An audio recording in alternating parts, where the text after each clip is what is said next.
नमस्कार दोस्तों, Asian times में मैं अभयनंदन। दीघा विधानसभा क्षेत्र के प्रत्याशी हमारे बीच में है। चुनावी माहौल काफ़ी गहमा-गहमी का माहौल हो चुका है दीघा में, कांटे की टक्कर।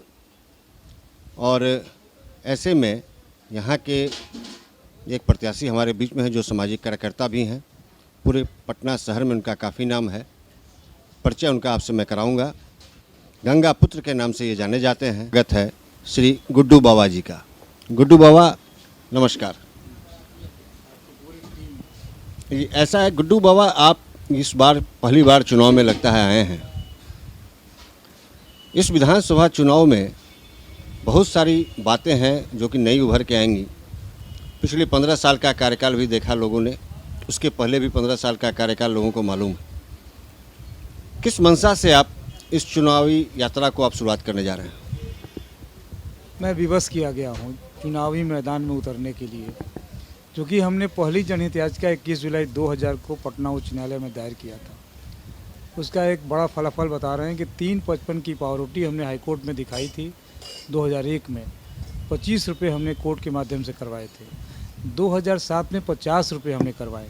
2013 में 100 रुपया हुआ। तो ये हमारा शुरुआत था। और जनहित याचिका का मूल था सेव मिशन गंगा, गंगा बचाओ अभियान। उसमें लावारिस लाशें मैंने पीएमसीएच के पीछे सैकड़ों पाई थी।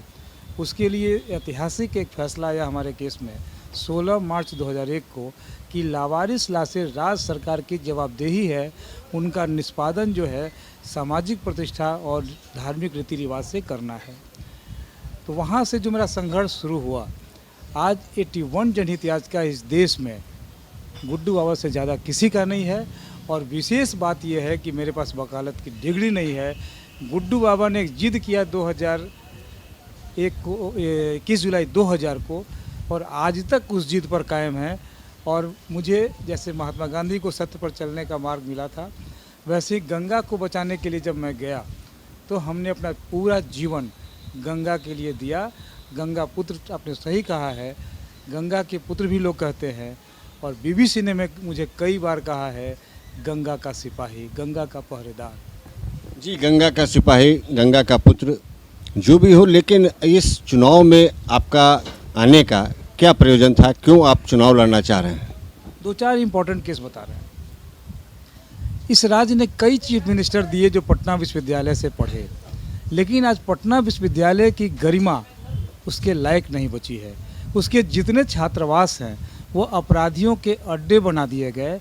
और अड्डे ऐसे नहीं बने, इन जितने चीफ मिनिस्टर बने हैं इनके माध्यम से बनाए गए कि जब रैलियां होंगी तो उन हॉस्टलों में अपराधी तत्व रहेंगे और 500,000 मोटरसाइकिल की जुलूस इनके साथ निकाल देंगे। लेकिन बाबा ने इनकी जुलूस निकाल दी।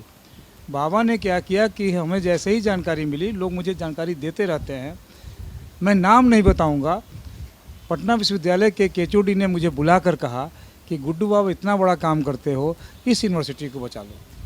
वहाँ के एक वीसी थे वाईसी सिमाद्री, उन्होंने मुझे बुलाया, गंगा के किनारे अपने ऑफिस में दिखाया मुझे कि गुड्डू बाबा बचा सकते हो तो इस सरस्वती के मंदिर को बचा लो, आपका बहुत नाम है।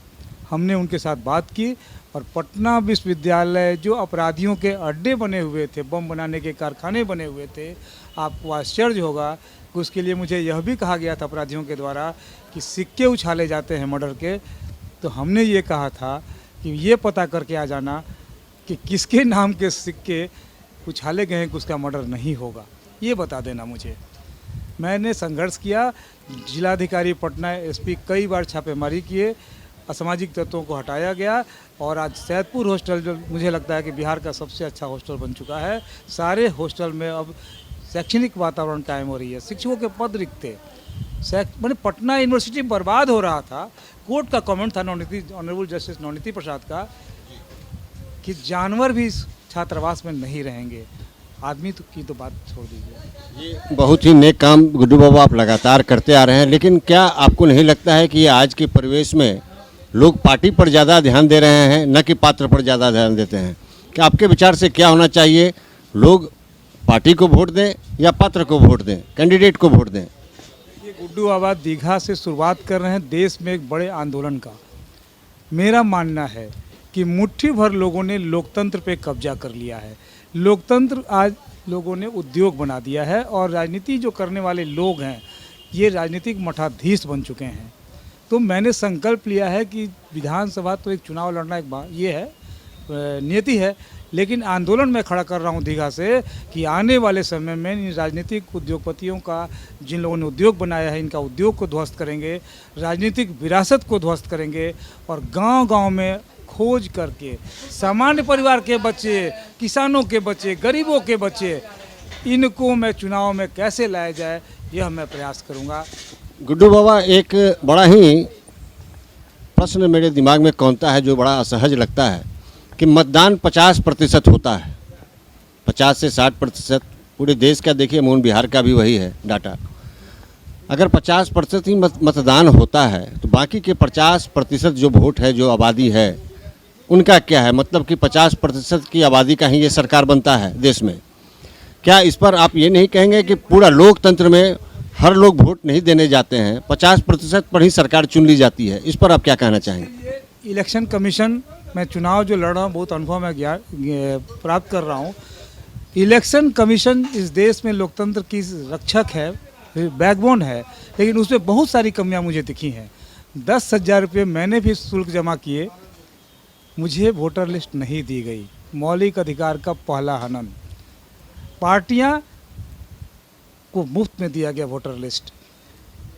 पार्टियों का छाप पहले से पता होता है और जो भी लोग आते हैं, नए लोग आते हैं, उन्हें छाप दिया जाता है, चुनाव चिन्ह दिया जाता है इलेक्शन के समय में 2-4 दिन पहले।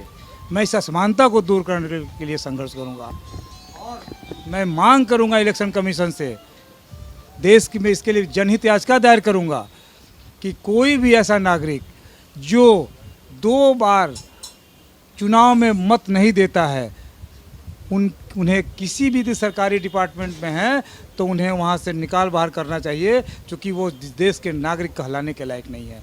सिर्फ 2 अपॉर्चुनिटी मिलेगी किसी भी नागरिक को, इसके लिए मैं कानून बनवाने के लिए संघर्ष करूँगा। गुड्डू बाबा, एक प्रश्न और आपसे ये जानना चाहूँगा कि आगामी ये चुनाव के बाद जो बिहार सरकार, किस तरह का बिहार सरकार का स्वरूप होगा?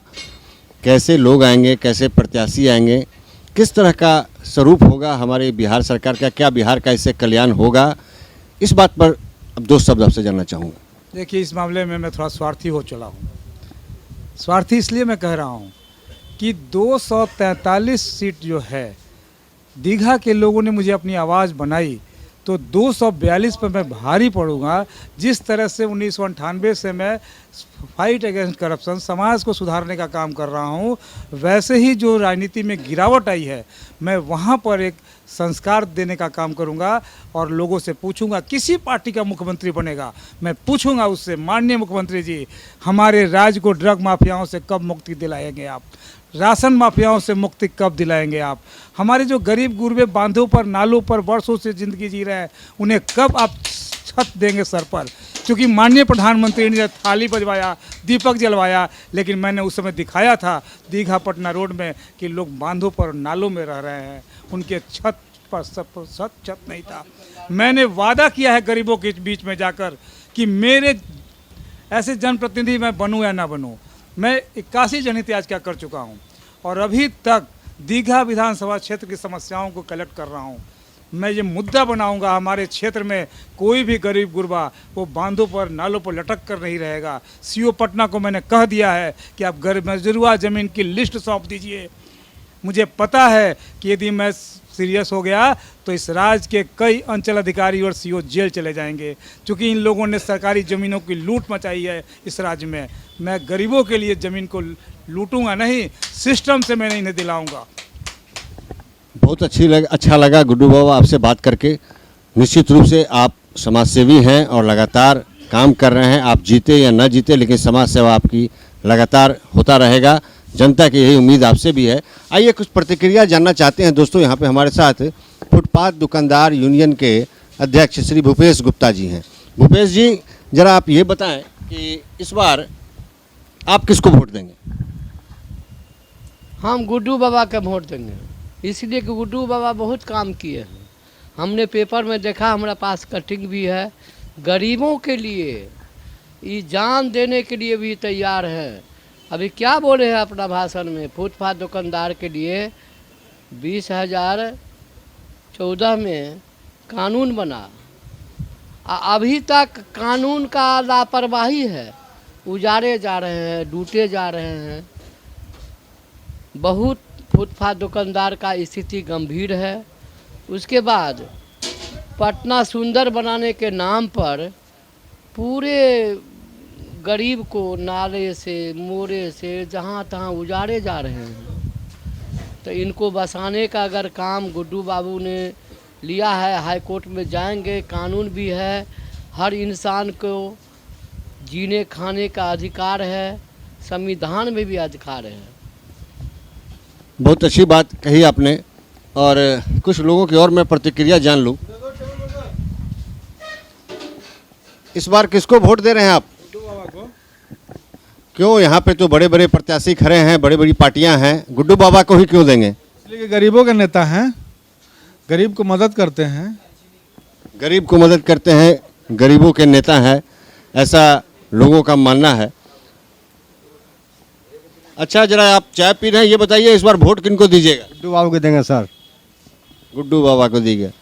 देखिए, एक चुनावी माहौल में पटना दीघा विधानसभा में संघर्ष किसी का भी हो, लेकिन गुड्डू बाबा का नाम चारों ओर एक बहुत ही सफल सामाजिक कार्यकर्ता के रूप में तो लिया ही जा रहा है, और प्रत्याशी के रूप में भी निश्चित रूप से 3 तारीख को इलेक्शन होना है यहाँ। इस बीच में गुड्डू बाबा को पसंद करने वाले लोगों की तादाद दिन प्रतिदिन बढ़ती जा रही है। एशियन टाइम्स के लिए मैं अभय नंदन।